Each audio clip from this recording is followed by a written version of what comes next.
Bagi rakyat Aceh yang sedang dalam panasnya saling menyalahkan, mari kita simak dengan baik video ini dan dipahami. Siapa, kapan, bagaimana Aceh runtuh dan bubar hingga menjadi bagian dari Indonesia. Ini penting, mohon disimak baik-baik. Bermula pada tahun 1948 pusat pemerintahan Indonesia di Yogyakarta jatuh ke tangan Belanda. Tengku Hasan Krungkalei menghadap secara terpisah mengajak Tengku Daud Berueh memisahkan diri dari Indonesia yang baru berusia seumur jagung. Tengku Hasan Krungkalei melihat bahwa saat itu waktu paling tepat Aceh kembali berdiri sebagai sebuah negara, melanjutkan jejak masa lalu yang masih sangat dekat untuk disambung, mendirikan negara Islam dengan falsafah Islam yang sesungguhnya.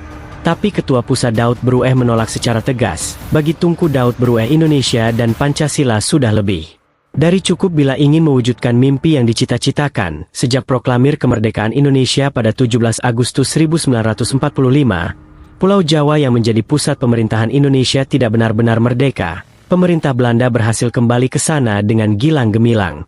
Sepanjang tahun 1945 hingga tahun 1945, Aceh merupakan satu-satunya daerah yang belum kembali dijamah oleh Belanda yang kembali ke Hindia Belanda. Pengalaman perang 80 tahun yang pernah Belanda lalui di Aceh benar-benar menjadi pelajaran berharga bagi kafir penjajah itu.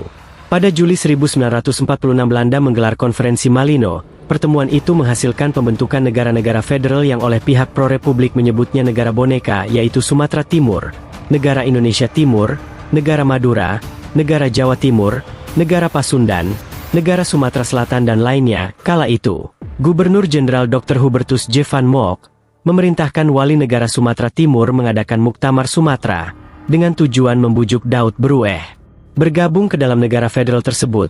Aceh masih menjadi persoalan karena belum berhasil diduduki oleh Belanda setelah proklamasi kemerdekaan Indonesia pada tahun 1945.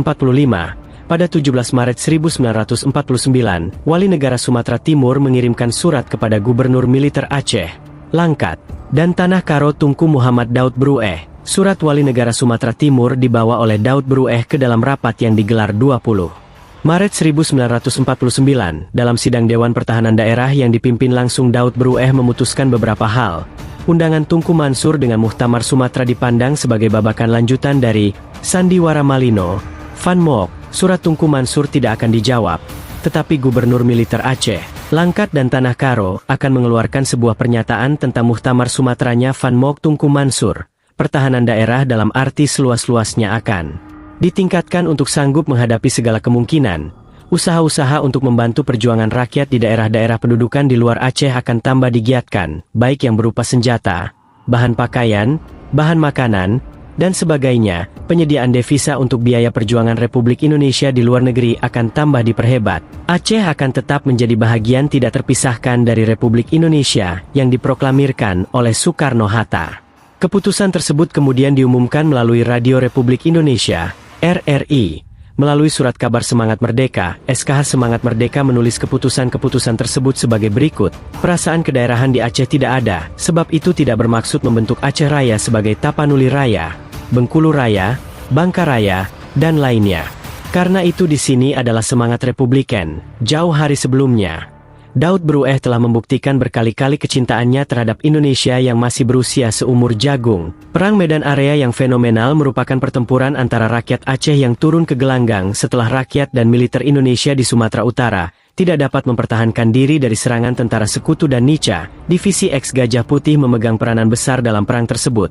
Bahkan kendaraan lapis baja tank yang bermarkas di Juli, Biruan ikut dibawa ke Medan Area. Daud Berueh juga berhasil mengajak rakyat Aceh menyumbang harta benda demi memberikan 2 unit pesawat terbang kepada Indonesia yang saat itu baru lahir dan kondisi miskin. Bahkan, dalam kedudukannya sebagai gubernur militer, Daud Berueh merupakan petinggi militer pertama di Indonesia yang berhasil menyatukan Laskar Rakyat ke dalam TNI tanpa kendala berarti. Tuba untuk Daud Berueh sebagai gubernur militer Aceh, Langkat, dan Tanah Karo. Daud Berueh bertambah besar sebagai tokoh politik dan militer. Namanya dielu-elukan di berbagai penjuru. Konon lagi setelah seluruh pengaruh kaum Ulu Balang berhasil ia redam lewat revolusi penuh darah, nama Daud Berueh agung sebagai sosok utama tanpa saingan. Namun, pengorbanannya kepada Indonesia, ketulusannya membela Indonesia, kebanggaannya diberikan jabatan besar, harus pudar dalam tempo tidak lama. Pertengahan 1950 markas besar Angkatan Darat, Embat, yang dipimpin oleh Kolonel Abdul Haris Nasution, membubarkan divisi X Komandemen. Sumatera, di Aceh hanya ditempatkan satu brigade, yang tunduk di bawah divisi Bukit Barisan di Medan. Panglima divisi X Kolonel Hussein Yusuf menghadap KSAD di Jakarta. Sayangnya, pihak Embat justru memberikan jawaban, kalian orang militer yang wajib mematuhi segala titah dan mentaati segala perintah, dan taatilah perintah ini tanpa embel-embel. Maka hari itu sahlah divisi X dibubarkan, karena tidak lagi menjabat sebagai Panglima Divisi. Pangkat Hussein Yusuf diturunkan menjadi Letnan Kolonel pun demikian. Hussein Yusuf belum menerima pembubaran divisi X. Panglima Divisi Bukit Barisan Alex Kawilarang datang ke Aceh, dan berpesan supaya Hussein Yusuf menemuinya. Namun karena masih merasa bahwa dirinya Panglima dan belum menerima keputusan pembubaran divisi X, Hussein Yusuf menolak perintah menghadap ia memilih pulang ke Biruan Aceh. Penolakan Hussein Yusuf dipandang oleh Alex Kawilarang sebagai tindakan indisipliner. Ia segera memecat Hussein Yusuf melalui secari kertas. Kala sang Panglima Divisi masih berada di lapangan udara Blang Bintang, pembubaran divisi X secara otomatis juga penarikan persenjataan dan aset ke Medan sebagai brigade. Tak mungkin Aceh mengelola banyak alat tempur. Kesatuan artileri di Ulelhue dipindahkan ke Medan.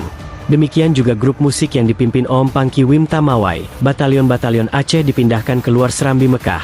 Sebagai pengganti batalion lama, dikirimkan batalion-batalion dari luar Aceh, yang banyak diantaranya non-muslim dan dalam prakteknya di Aceh mereka sangat arogan, membabi buta, tak tahu adab, tak menghargai Islam. Setelah pembubaran divisi X, lahir pula Undang-Undang Nomor 5 Tahun 1950 tentang pembubaran Provinsi Aceh. Kemudian diikuti PP Nomor 21 Tahun 1950 tanggal 20 Agustus 1950 yang menetapkan bahwa di Sumatera hanya ada 3 provinsi, yaitu Sumatera Utara, Sumatera Selatan, dan Sumatera Tengah. Bertambah luka hati Daud Brueh dan segenap rakyat Aceh. Aceh yang memberikan susu supaya bayi Indonesia bisa hidup, justru Indonesia meniadakan Aceh, di mana Sumatera Utara ketika kedaulatan Indonesia hanya tersisa di Aceh, di mana daerah lainnya ketika Indonesia nyaris tinggal nama, di mana daerah lain ketika hanya di Aceh laskar dan militer bersatu padu melawan masuknya kembali Belanda. Pembubaran Provinsi Aceh tidak diterima begitu saja oleh Daud Brueh dan petinggi-petinggi lainnya. Mereka melakukan sejumlah komunikasi ke pusat tapi hasilnya selalu saja gagal.